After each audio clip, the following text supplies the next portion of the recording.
Welcome to ShitFlix, ladies and gentlemen. I'm Matt, David. Hi.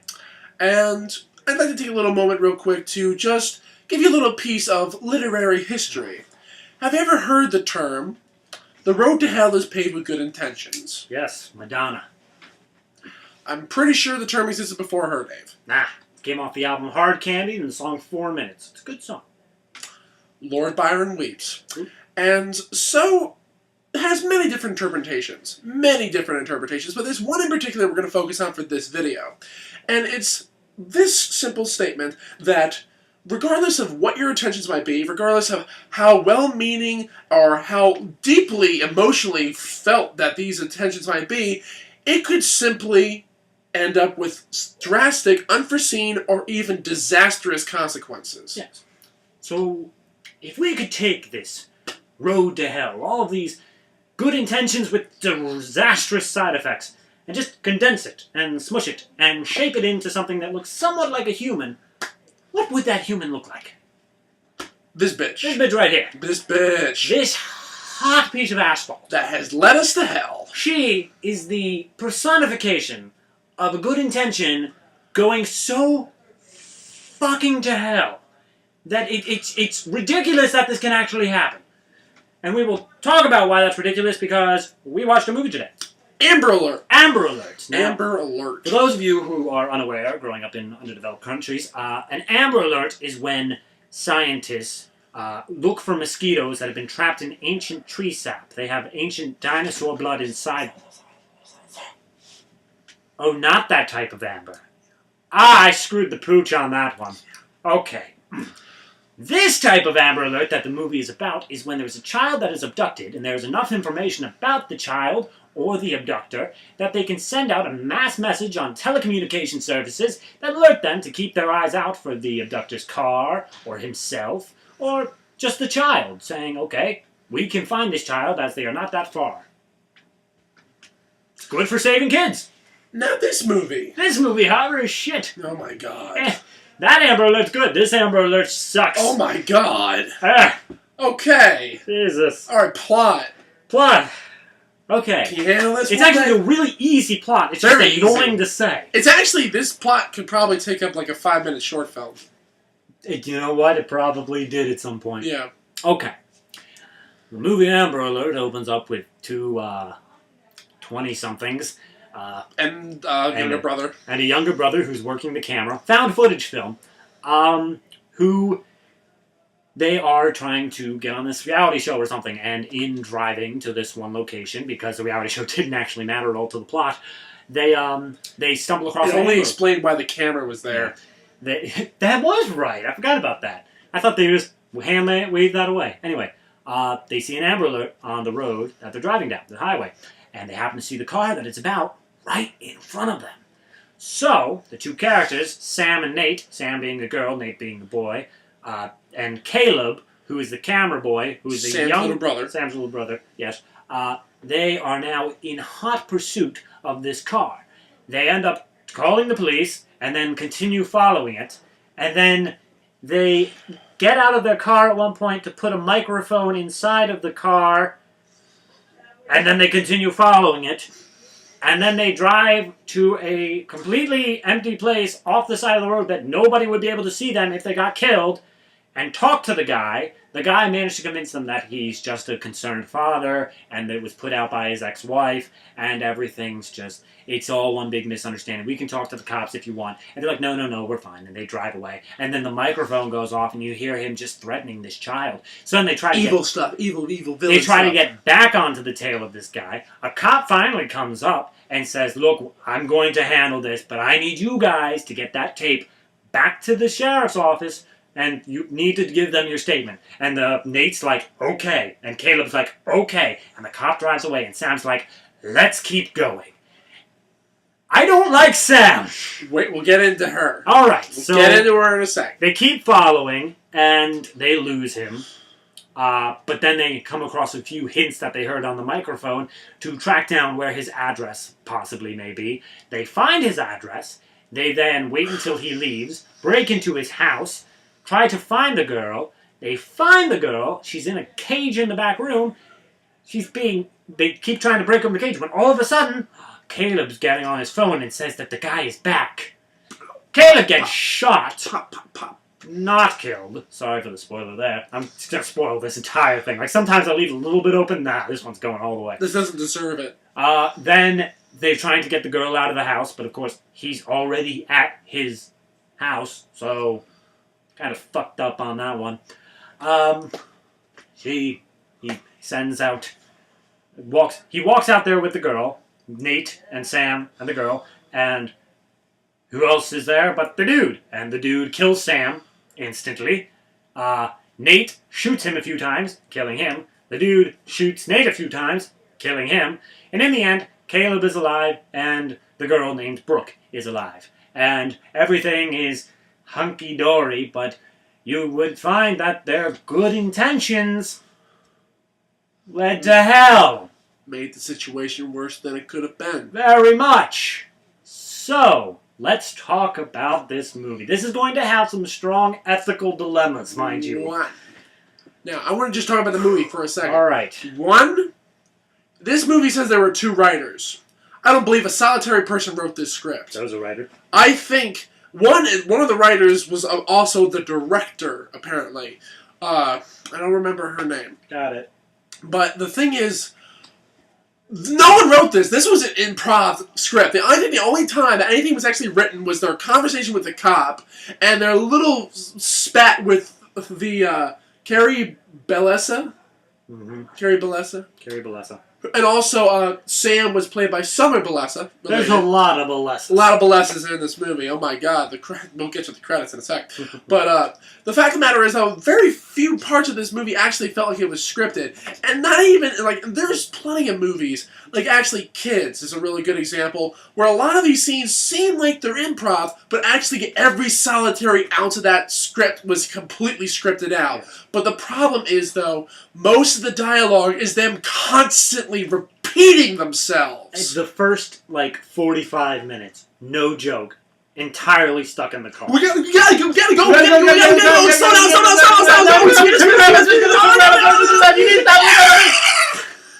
Jesus. It is maddening, the amount of bitching and whining. 20 minutes into this movie, we were already... Like, David was ready to call it quits, like, legitimately. And I'm like, usually we have a rule. If we get half an hour into the movie, we have to finish it. So, actually, no, I think it's usually if we get 15 minutes Yeah, it's low. If we get 15 minutes into a movie and we are already past that point, we have to finish the movie. So, the time that he finally was like, I can't do this anymore, it was already 22 minutes in. To be fair, I knew we weren't leaving. I was just saying I can't do this anymore because it was physically killing me to listen to her whining. Alright, well, we've already said it. Let's get on to the Sam character. Okay. One, this actress has not been in anything else. No, not acting, but she did do, she was Locker 13. She got thanks for it. Yeah. She got thanks for something. She is a producer on this movie. Now, according to the information we came up with, this movie, I don't believe that this movie actually cost this amount of money. But this movie apparently was estimated that it cost $750,000. Let's describe all That's $500,000 more than Ink, and Ink looks so much better than this movie. Let's describe all of the locations they went to. They went to a putt-putt course in the beginning. They went to a restaurant somewhere in the middle. They went to an abandoned building at the end. And the entire rest of it was spent driving around in places you don't gotta pay for to shoot. No, there's none. It gets progressively more like, all right, and also so much of the camera was just used shooting the damn dashboard. It was. Caleb was sitting in the back center seat with his camera. If we turn around backwards, this is Nate's character. He's driving. I'm Sam's character, and she just sits there, bitching at Nate constantly. Why are we saving the kids? Why aren't you driving? You gotta stay closer to him. You gotta pull back a little bit. Just, oh my god. And now, the fact of the matter is, alright, the moment. Now, in the very beginning, it has a couple shots of, like, the Amber Alert sign. I'm like, oh, okay, well, this is going to be a standard death movie. That's fine. We've seen plenty enough of those and whatnot. But then, automatically, they recognize the fact that the camera is there, so like, oh shit, this is going to be a found footage movie. One, how are they going to pull this off? And two, this happens in every found footage movie I can remember, except maybe a couple. So much of the time. This actually was most prevalent in the movie Devil's Due recently for me. I don't think you've seen it. Just gotta tell me what it is, I'll tell you. It's a stupid, wife giving birth to the I'm Antichrist. talking about what thing I know, is. but the thing is, though, the fact of the matter is, so much of the movie, why are you still holding on to the camera? Yeah. There is no reason that you have to hold on to the camera. There actually was a couple points where Caleb asked me, should I keep filming? And the girl was like, yes, you need to keep filming. We need to keep filming. Well, like the part in which he actually asked it, there was no reason for him to keep filming. Here is okay, I can come up with 2 points where they should have stopped. And dropped the freaking camera. Point 1 was when they left this guy, when they walked away from him, and then found out that he was actually doing abusive. He did actually abduct this girl. At that point, you put down the camera and you figure out where is the nearest police station. You have evidence in your hand. Right there. All right. You do not need to be recording the dashboard and seeing your friends bicker about turning around and chasing after the guy. And another thing about this thing is, well, you had a second point. Yeah, the second point is when I'm going to try to justify it at the same time that I'm explaining it. When they break into the abandoned house, they use the camera as a lighting thing, as a flashlight pretty much on the camera.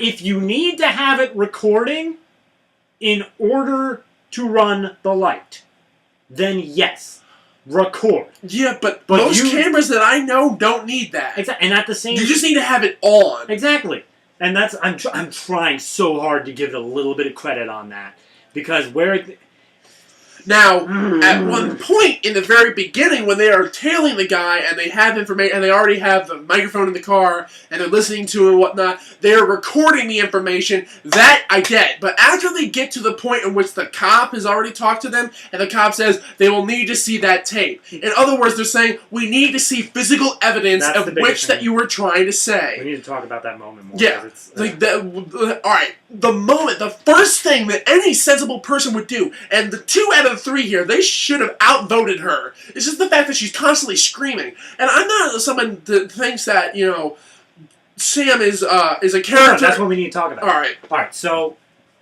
we have looked into some of the reviews on this. We try to not do that as much so we can keep a fresh opinion, but we just needed to on this one. We basically, when we already got the idea of what the movie was, we were looking at other people's opinions. We were looking at other people's opinions, just seeing what we can gather. And we thought for certain, that everybody would be just so angry at Sam's character. Because she puts them in situations unnecessarily. She said in the video, when Nate made a point, why are we still following them? We told the police, we've done our due diligence, why are we still doing this? She said, what if it was Caleb in that car? What if it was me? As if them being in danger is something that he should be concerned about. Which it is. I'm not saying he shouldn't care about the girl. Fine, you want to care about the girl, that's fine. But you have done all you can do as a civilian at that point. But just short of ramming him off the road, which would put her in danger even more.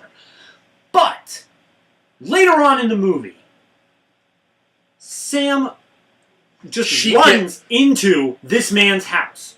Completely unarmed, just trying to save her like a fucking college student who's an animal activist. Just like, oh, you can't do experiments on the animal. You need something, anything, to protect yourself here. She didn't do it. She just literally just ran blind into these houses. Even worse, when she was trying to get the flashlight to work, she didn't know how to do it. Either that or she didn't want to walk. She said to Caleb, you need to come with me. To her little brother that she is less concerned about than this stranger girl. She says, run into this stranger's house, who we know is a criminal willing to abduct children. And possibly very dangerous. You don't know the full situation here. Now, Oh and eventually, alright, now, the fact of the matter is, let's take a side step back and put ourselves into their shoes. And this is one of the things that the comments in these videos, the comments on This is IMDb the and ethical whatnot, dilemma. this is the ethical dilemma here. And this actually drives a little bit less from the actual making of the movie and more to the content of what the movie is about. And the fact of the matter is, though, to be honest, it's a legitimately valid debate. But the way that it's progressed, it's not done well. Because never once does she ever rationalize her decision. She just like, we have to do this. We have to. And she never, we need to. We can't do never that. even waits for either one of the characters, whether Caleb or Sam. Caleb, Nate. It's like she doesn't wait for either one of the characters to come and back her up. She just goes blindly around there, and she doesn't say, come on, let's go, come on, come on. She just literally leaves them. I'm like, regardless of how emotional you are, about this situation, would you even really think about this? And of course, we're not in the situation. We can't necessarily know entirely of how we'll react. But at the same time, though, put yourself in this mindset. Would you really risk yourself as well as a family member and your closest friend you've known since basically you both have been toddlers, to someone that you do not know? I'm not saying that you shouldn't be concerned. I'm saying, though, you shouldn't needlessly endanger yourself and other people in order to go off on a hunch. And let's just say all three of them were in agreement and they all decided to go into the house together. One, Caleb is left by himself out in the car by the two of these people. Shot. He is shot, yes. Like, it's not even but he turned out fine in the end. No, he didn't turn out fine in the end. He was shot by this man. And he was traumatized.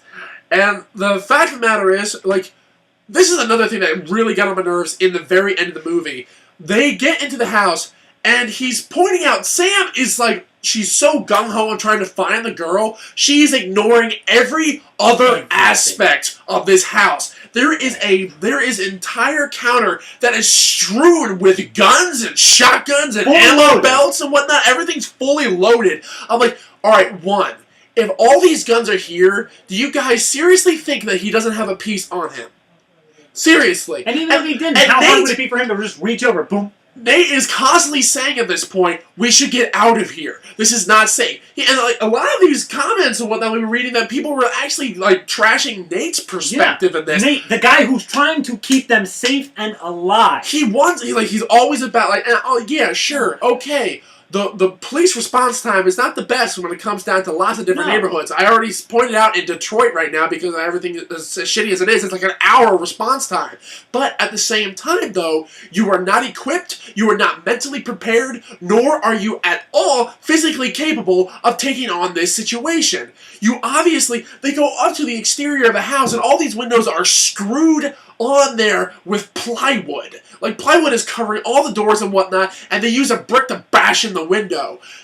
The fact of the matter is, this is the one major flag that they should have automatically said, this is a trap. The moment, get an Animal app bar going here. The thing is, though, they find the car in the garage. One, where's the other guy? He left in a car. Like, so did he have two? But at the same time, though, I think the whole reason they left was because he was going out to, like, the market or something. Yeah, well, I got that. I think he did genuinely go to the market. Yeah, but no, I think he drove. Yeah. Like, so, like, where did the other car come from? So, like, the car that they find in the garage, they look through it, it's like, I can't find the microphone. And Nate automatically says, it's not in there? No, because on the microphone, he was speaking to the girl. You could hear both his voice and the girl's voice on the microphone, but not the girl nor the microphone were in the car. So at that point, you should have known he moved the girl out of the car and took the microphone with him. He knew. The moment you saw that, like, it's not here, you automatically should know that, like, whoa, this guy knows that we're coming. If anything, and Nate said it. He said it, and the fact of the matter is, Sam completely ignored it. And it's not the fact that she was, like it's not the fact that she was some completely die hard and trying to, trying to find this girl and whatnot, she's ignoring every possible warning sign ever. I don't know a solitary human being in my entire life that would ignore every red flag that comes out of a dangerous situation. I've been in a bunch of dangerous situations myself, not to this degree, obviously, mind you. I've not been in fearing for my life, but I've been in plenty of situations where I've been fearing for other people's lives. And there are lots of red flags, but you know what happens? The red flags are there so you don't ignore them, so things don't get worse. The fact of the matter is, there are so many red flags the moment they step into this place, and she just constantly ignores it. And she just goes running around, and she's screaming for Nate to come in. Come on, you gotta keep up. I can't see what's going on. I can't see what's going on. Exactly that. I can't see what's going on. Keep down in this room. Keep looking. Come on, keep looking. Where's the light? Come on, come here.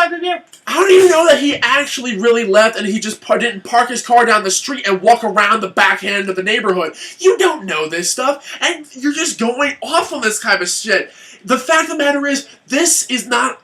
And again, it goes back to the fact that, like, how would you be thinking in this situation? Really, how would you be thinking in this situation? One, you have still left your brother outside undefended by himself. And the fact of the matter is... This kid's not like 18. He's like 14 years old, if even. Yeah. And the fact of the matter is, this is unbelievably, not only is he knowledgeable as a human being, as a family member and whatnot, you're not only putting all these other people's lives at risk, including the girl you are trying to save, mind you, but also yourself, to a point in which that, even if you did find her, which she did, she ends up getting shot anyway. Yeah. So the fact of the matter is, her entire idea of that, as soon as we find this girl, like, she'll be alright, she never ever thought of the consequences of her actions. The only thing... Here we go to hell again. Alright, this is my little spiel. Go for it. The only thing that I think, and it's terrible to say, but I'll explain why I say it. I am so glad that Sam's character died. Not because I didn't like the character. I'm glad she died so that anybody who's watching this movie and is agreeing with her ideas, like, if she were to get out fine, they'll be like, oh, well, the ends justify the means, I guess. No! You have put your brother, your consequences friend, and yourself all in danger, and you do not make it out of this situation alive 99.999% of the time. But no, maybe you should give it a shot because your morals say you should. Yes, children being abducted and abused is a terrible, terrible thing. But the cops are trained to deal with that.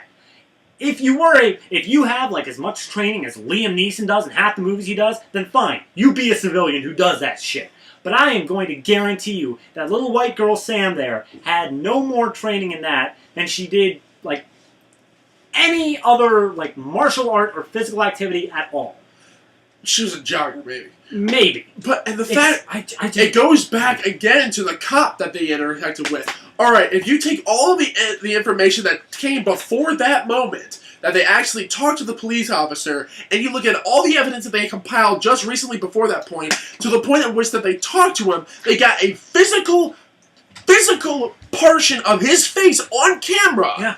And also, like, him telling a lie, and then them leaving, and also the microphone picking up all the crap that he said to her after the fact, obviously refuting of what he just said to them. He's everything but dead to rights at that point. Yeah, so the fact of the matter is, though, the cops saying they need to see this tape. In other words, they need to confirm your story. If you don't go and give them evidence of what you are saying to them, the cop might do their best to try to make sure that this evidence is going out there. And the fact of the matter is, he pulled these guys over because they're speeding.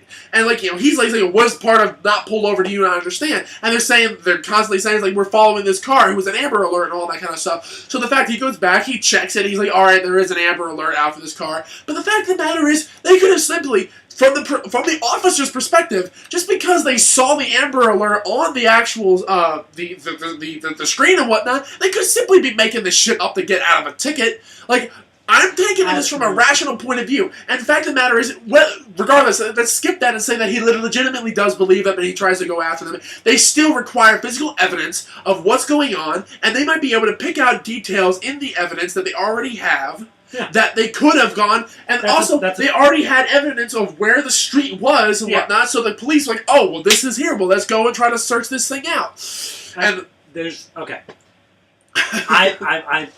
that point you made about the plot holes, cops, character flaws do not mix. the cops possibly not believing. I like to think Plenty of everybody's moral compass, if taken to the extreme, would basically bring them to be vigilantes. If taken to the extreme. We're all Aiden Pierce. We'd all love to be Batman. That'd be great. Except for the parent dying bit, but that's inconsequential. We would all love to do that, to right the wrongs that we see in the world. Fine.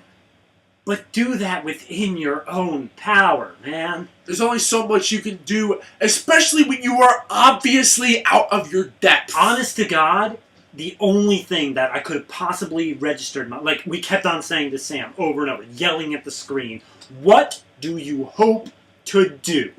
What do you think you're going to achieve? When you get his car, what do you hope to do? When you get to his house, what do you hope to do? When you break into his house, what do you hope to do?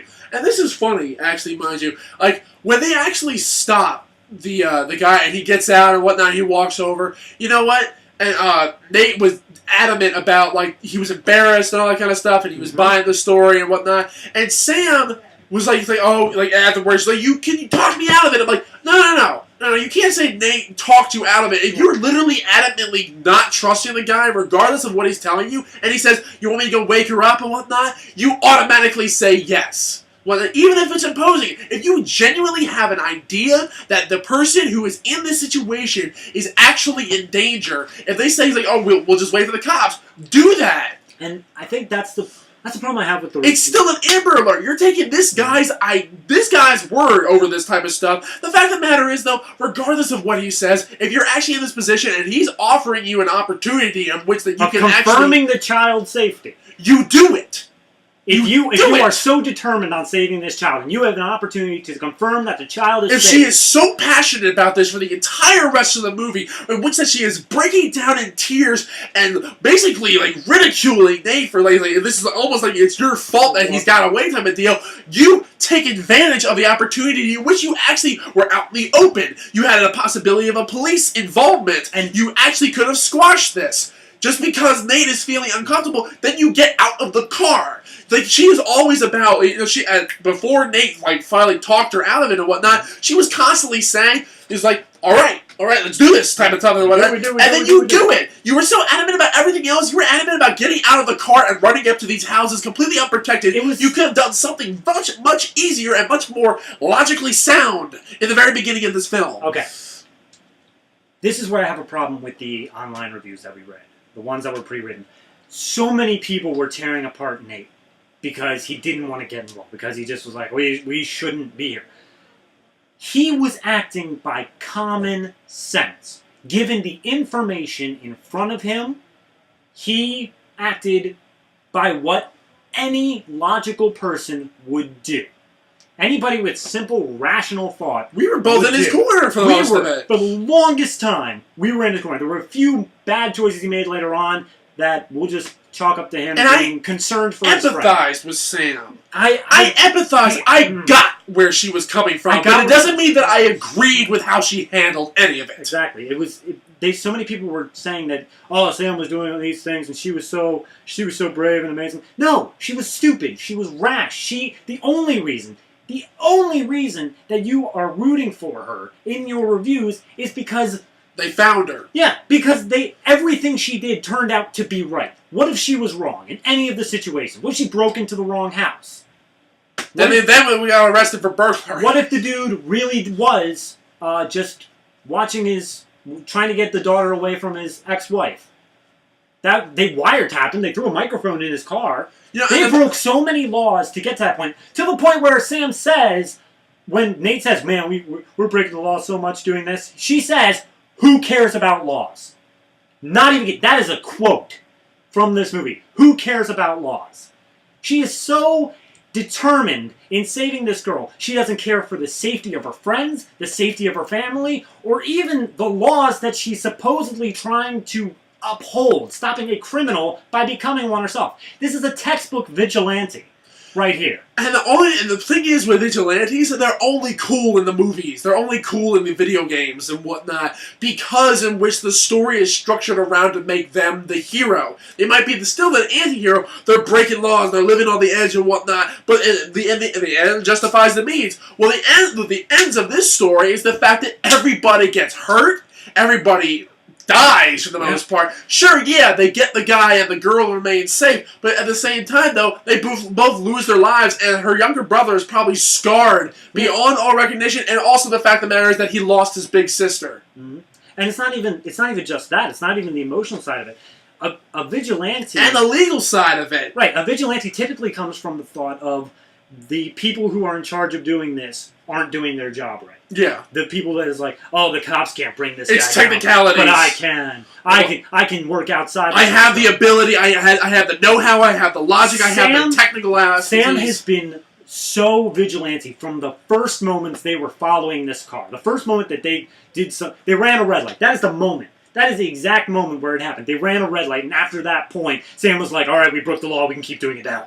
Basically, and I find it funny also that she's like, keep going, and as soon as they ran the red light, why'd you run the red light? Exactly, and then there's one point... She was so contradictory. She's too close on the guy's tail so that they're going to see her, but then he lets too much distance, and now he's saying, you got to keep up, you're going to lose him, But no, it comes from an idea of the cops aren't able to do their job. The legal system has failed. That's where vigilantes are born in reality. But the thing is, though, that only would have worked if this guy had gotten caught and also had beaten the rap. It wouldn't have even worked then. It would have worked if... It would have been at least a bit more of a basic idea of what might have fueled that the system has failed. If at any given point she had an idea, if she was even given a backstory where the cops had failed her at some point, or like she was raped, and the guy... Yeah, she had no... Yeah, because you only ever saw what was recorded in like this 24-hour period. And I'm fine with that. It wasn't even 24 hours, it was more like 7. Yeah.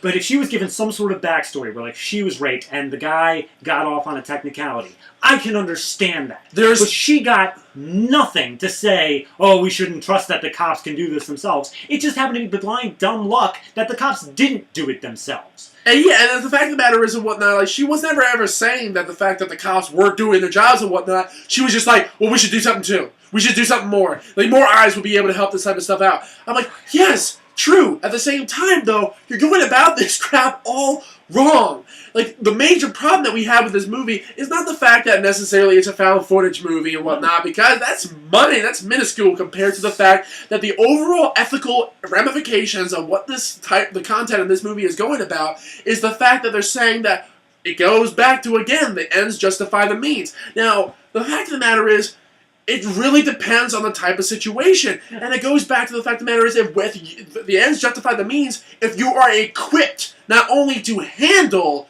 the ends, but at the same time you are equipped to bring out the means. Here's the thing. If it was just Sam. To carry out the means, if Sam had a dashboard camera and she was doing this all herself, if this was a YouTube video that was uploaded, that she was doing this all herself, she found the car and she's like, oh, I'm going to fall down. She's just talking to the camera herself, and she's only putting herself in danger. That would be different. That would be different because this is her Pokemon. But she is going against her friend, who is telling her constantly that he does not want to do this. And her brother, who has not said for or against, but it is your little brother that you apparently have no safety just mechanism in your brain for at all. You're putting these two into the mix as well. And one thing also, though, I will go back, and I have a major problem with Nate for this matter. He is always driving the car. Yes. He should have simply said no. To be fair, at this point, it's very obvious in his character development that he is just pussy whipped by Sam. And, like, obviously, it's obvious in the entirety. He is so like, desperate for her. He's willing to do anything for her. Yeah, he literally is in love with her. And, like, okay, that's fine. There's plenty of friend dynamics out there that these people have known each other for a long time, and obviously the love is one-sided. And at the epilogue video, whatnot, which is like, that is obvious about that kind of stuff, that how he feels about this. You want to marry me? Yeah? I mean, I'm just kidding. Unless you want to kiss me. Because, your brother's here. Like, it's so obvious. But at the same time, though, sure, it establishes a basis for why he does what he does, but at the same time he's constantly telling her no and all that kind of stuff while he's still doing what she wants. He should have stopped the car long before now. Actually, at one point where he actually finally does stop the car. He's like, I'm hungry, I'm gonna get something to eat and whatnot. I was like, why are we still going after this when the cops are going after this and whatnot? And he goes in and whatnot, and goes in and just sits. And he's trying to eat, and he's apologizing to her. He's like, look, I feel like I should apologize in some way. And as he's trying to save their friendship, she's like, oh, I think he lives on Sand Hill Road. We need to go to Sand Hill. We just go to Sand Hill. And he's just like, just shut down. He's like, my friendship means nothing to you. Yeah. And you know what? That actually should have been a point in which that he's like, all right, if you're gonna put yourself in risk, you're not putting me or Caleb in risk. Yeah.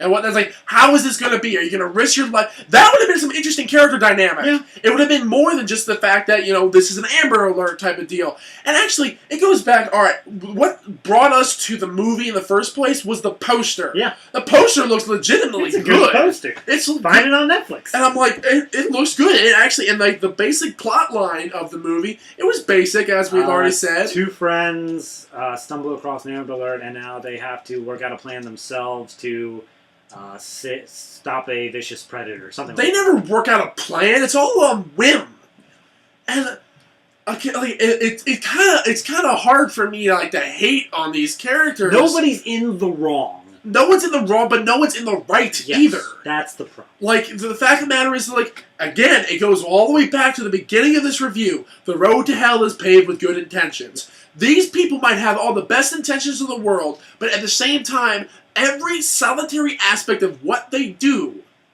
even the idea, all right, her intention of throwing the microphone into the car is a legal one, but at the same time, it does generate evidence. Mm-hmm. Okay, that was one of the cases. That's one of the last cases in this movie where the ends justify the means. The means in which that they did that did not actually put them in danger. No. But at the same time, though, it gave them evidence in which that they'd be able to do it. They should have automatically gone straight to the police station and turned in the information. It's you need to see this now. This is happening right now. A little girl is in danger right now. They watch it, they understand, they see what the guy looks like, what he's driving, the aspects of where he's going and whatnot, and they'll be able to go into it with information. I'm sure the car's registered to the guy, too. Even though it was an abandoned-looking house, I'm sure the car is registered to him. And if it's maybe stolen, the address doesn't work, but still. But that's another thing. If they get to the police department and they say, well, this car was stolen, that explains another reason of why they can't identify the person or something like that. But at the same time, you could take... We have the technology of photo facial recognition. We have that ability. This movie was made in 2012. Even the most base police stations in small-town Arizona, apparently where this is taking place, has the ability to go and find this. They're not that far from Phoenix, according to the county that we actually looked up. We did some research in this. We did. So the fact of the matter is, it's more than just the plot holes. It's more than the character idiosyncrasies. The fact of the matter is, what made this movie anger us so much was more than just the constant bitching from Sam and the unbelievable non-resoluteness of Nate. And also the fact that Caleb actually was probably the smartest of all three of these characters. Yeah. The fact of the matter is and whatnot, it's just the way that it was delivered is trying to tell you that this, regardless of how these people, ended up at the end of it and whatnot, they still did the right thing. I'm like, no. Just because they had the right idea in mind does not mean that they did the right thing, nor just because the girl was safe at the end of the movie, you don't see what happened to her after the fact. Maybe she committed suicide. Who knows? But we can't. I know. I know. Right. But at the same time, though, it's just basically saying because the girl was safe, everything's okay. Even though the characters died. 3 people died. 1 person was injured. God only knows how many laws were broken to get there. And I'm one of the people who says that if you see a wrong and you are going to break a law in order to try to at least right that wrong or to bring the wrong out into the open, I say go for it. But the thing is, though, it's a limitation. It goes back to Martin Luther King Jr. He said this type of idea that dissent and whatnot, when it was especially considered illegal back in the 60s, when they were marching and whatnot for racial equality and all that kind of stuff, and they were arrested constantly for it, it was for a right thing. Like, but the thing is, this goes back to the whole matter is, like, he actually believes that following laws is a just thing to do, but not following unjust laws is a just thing to do. There was no breaking of unjust laws in this idea. Wiretapping, stalking, breaking and entering. If they did not find that girl, all three of these people, if they had lived and whatnot, and the guy never tried to kill them and all that kind of stuff, they would have gotten arrested. Yeah. Like, they would have had no evidence more than just this possible wiretap. If that was actually his daughter.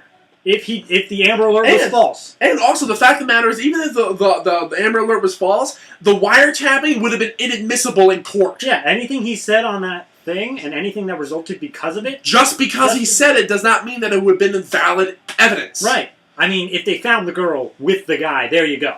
Case closed. And that's really, I guess, all they wanted. But they weren't thinking... But the police didn't find them. They did. Okay, He would have still had the girl. He obviously hadn't really touched her all that much. So they would have been able to say... The problem is, though, the way that they were constantly talking to the police and whatnot, like, oh, she's getting out of the car and all that stuff. I would, from a... You picked up zero information. You picked up zero information. You think these people are prank calling you. It's the middle of the goddamn night.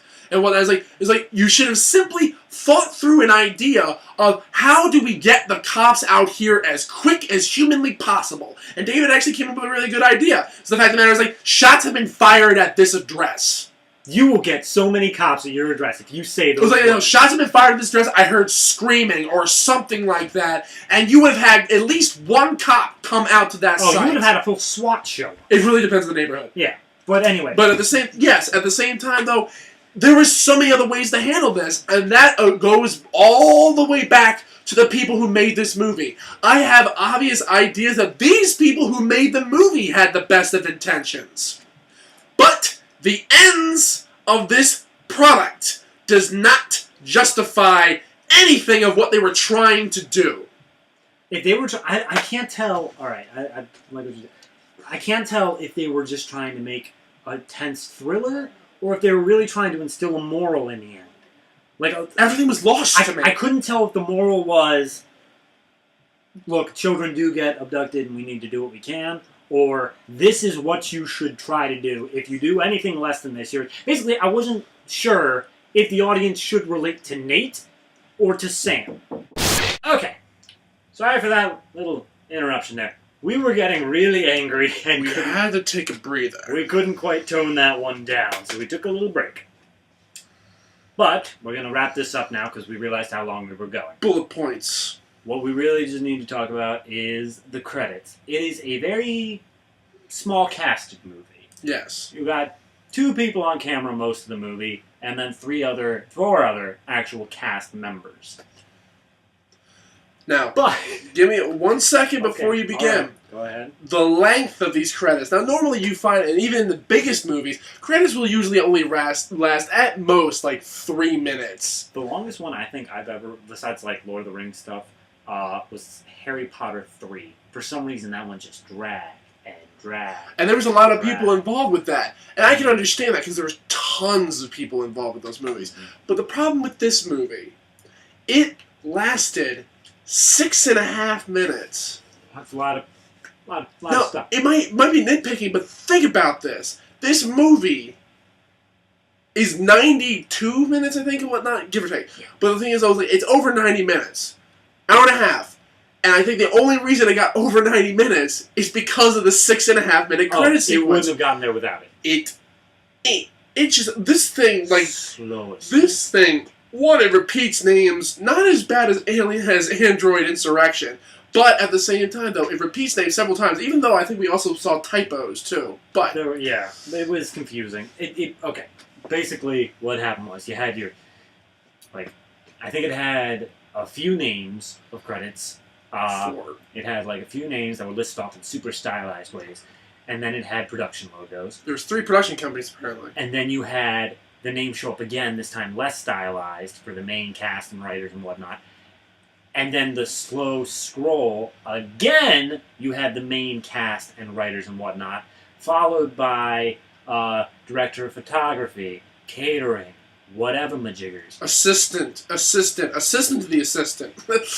Prop Master, Weapons Master 1, Weapons Master 2, Weapons Master 3. There were 3 guns total in that movie, so I'm a bit concerned. A little bit more than that, but still at the same time, why do you need like 3 or 4 people who are weapons masters? And that's fine, you want to credit the people. I don't think Die Hard had more than 2. You wanted to credit the people who had a hand in the movie. Okay, that's understandable. Good for you for crediting your people. Now. But then it came to a very special thanks to a single person. And I was like, alright, very special thanks. But then I made the joke, and we thought it was like done at that point. And we're like, no, now it's just going to say normal special thanks. And we laughed, and we cried, and then it came up, and it said special thanks. And it was a very special thanks and special thanks, and then the list of people in this category supersedes the entire rest of the cast and crew. The rest of the time, the first time they listed off the names, the second time they listed off names, and then the start of the slow crawl right up before that special thanks, could not have been more than 3 minutes. So the remaining 3 minutes were specifically dedicated... all thanking people. ...to special thanks. And so many of these people were related. I know, it was just like... we're seeing so many of the same last names. I'd like to thank my cousin, who gave me 50 cents Walker. There's 2 Brett Walkers in this movie, apparently. What was the what the fuck was the last name? I don't know. Sorry, we took a few seconds away from this, and now my brain has wiped itself of this movie. Bellessa. There's a lot of Bellessas. There's like 10. Oh my god. Maybe there wasn't that many, but it felt like a lot. But it was just the crawl. Because we try to stick around through the credits just in case there's something at the end of it, or whatever. Because there was so much left, I'm like, well, there's a post-credit scene or something. It is part of the movie. We try to stick around for that unless we are physically dying. But, oh my god, just when you think it couldn't get any worse, in a movie that dragged on for so long at the beginning with nothing happening, it managed to end it the same way it started. Nothing happening. Alright, we've gone on way too long. Yeah. So, final thoughts. My final thoughts have all really been said. You guys had listened to my rant. There's no way in hell that I'm going to repeat all that shit. You barely even spoke. But the fact of the matter is, all the way back, out of all the movies we've done for this show, there's been only a handful that you guys have probably looked back through where I've had more of a problem with not even the content, the message behind the content, more than anything else. This movie, the entire message or meaning or whatever possibly that was supposed behind this film was all the real anger and drive that really fueled my tirade about this. The actual mechanical errors and the acting and the directing and all that kind of stuff, it all came second standard to basically all the shit they're shoving in our face. So, I can't really say much more. Like, the movie in and of itself was mediocre at best if you want to take it from a technical point of view. I mean, it's not nearly as bad as half the movies we've done for this show, but at the same time, the overall attitude this movie took toward its subject matter was... I was more furious about this movie. This is literally one of the worst films we've ever reviewed for this show, in my opinion. And also, I think this is the first time we've ever encountered a movie that has fit into multiple versions of our categories. Yeah, going back several episodes of the What the Fuck-a-meter, how many questions do you have to ask the movie and how many questions get answered?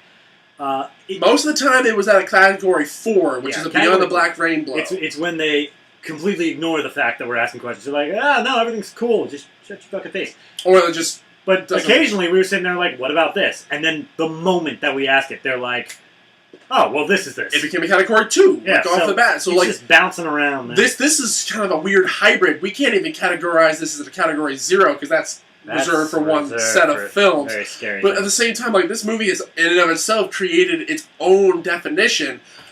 Bravo, guys. You guys have baffled us. Category 3A. Now we gotta make subcategories, but overall, my whole shtick of the matter is, this movie is an infuriating sit. For all of the reasons why you might not actually expect from me, especially considering from my background. But, Dave. I don't disagree with the characters' drives. I disagree with everything they do as soon as they get their motivation. And I feel like I have to preface everything I say with that, because the core ideas that these characters have, what they're trying to do, their goal. One is trying to save a girl who is being abducted. One is trying to save his friends, possibly the girl he loves, and her little brother. Neither of those are bad things. They're clashing at each other because of the situation, but neither of those are bad things. But both characters simultaneously do everything wrong with those intentions that lead everything going wrong. Admittedly, Nate gets the shit deal out of it because he failed, pretty much. No one was safe. The girl was at least safe, so Sam won that round, but Nate failed entirely. Which makes me think that this movie wanted us to root for Sam by making her technically victorious. But I can't root for Sam. She fucked up. Rewind 20 minutes. You'll know why. I can't fault this movie for, because abducted children, never a good thing. Never once has an abducted child ever been a good thing. Maybe some fairy tales, but that's about it. I wish this could be... Damien from the Omens, I mean. I wish this could be about a subject matter that wasn't, like, it's like saying, oh yeah, we should euthanize old people. It's like, if you come out supporting that, then yeah, no, not a good person. It's like people who say that the Holocaust was a good thing. Right. And there are people out there who think that. If I go ahead and say Amber Alert the movie fucking sucked, then the movie sucked. But if I go against its ideas of a girl wanting to save a young girl who's being abducted, that kind of seemed like a dick. But it's not because of her idea, it's because of the way she goes about it. This is a hard movie to riff on. I mean, this movie, we're not even making a lot of jokes about. It's literally, we're angry that we have to be put into this position. I'm sorry. I mean, and a lot of people are like, why do you sit down and watch these movies if you have nothing bad to say about them? Alright, one, the series is called ShitFlix. That's the point of the show. I got it now. Okay.